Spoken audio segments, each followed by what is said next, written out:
يقول: توفى البارحة الشيخ ربيع بن هادي المدخلي رحمه الله وغفر الله له وتجاوز الله عز وجل عنه، وقد بلغنا الخبر كما بلغ غيرنا، وآلمنا ذلك كما آلم غيرنا، وهذا شيء كتبه الله عز وجل على العباد.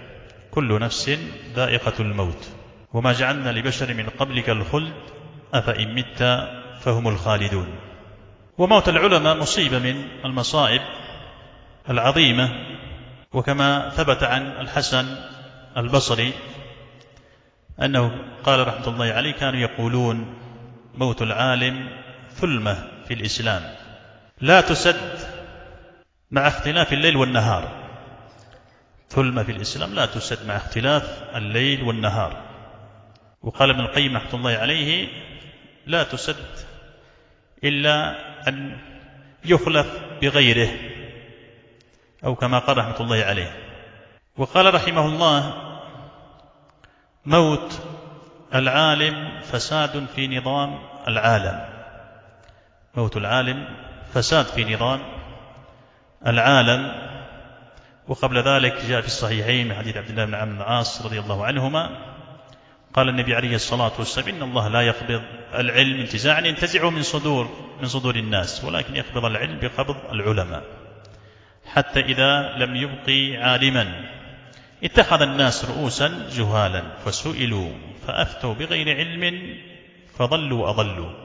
فإذا مات العلماء اتجه الناس إلى الجهال، فحصل الشر العظيم في أوساطهم فضلوا وأضلوا.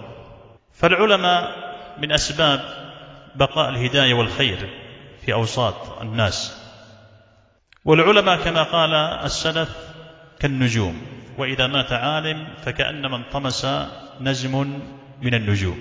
والعلامة الشيخ ربيع رحمة الله عليه معروف بعلمه وبنصحه وبأمره بالمعروف ونهي عن المنكر، وبجهاده الجهاد العظيم في بيان السنة والتحذير من أهل البدع والأهواء.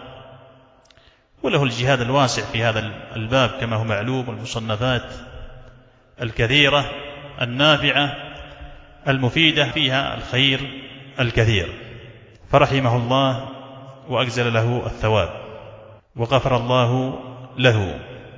وهذا كما قلنا مصير جميع الخلق، فإنا لله وإنا إليه راجعون.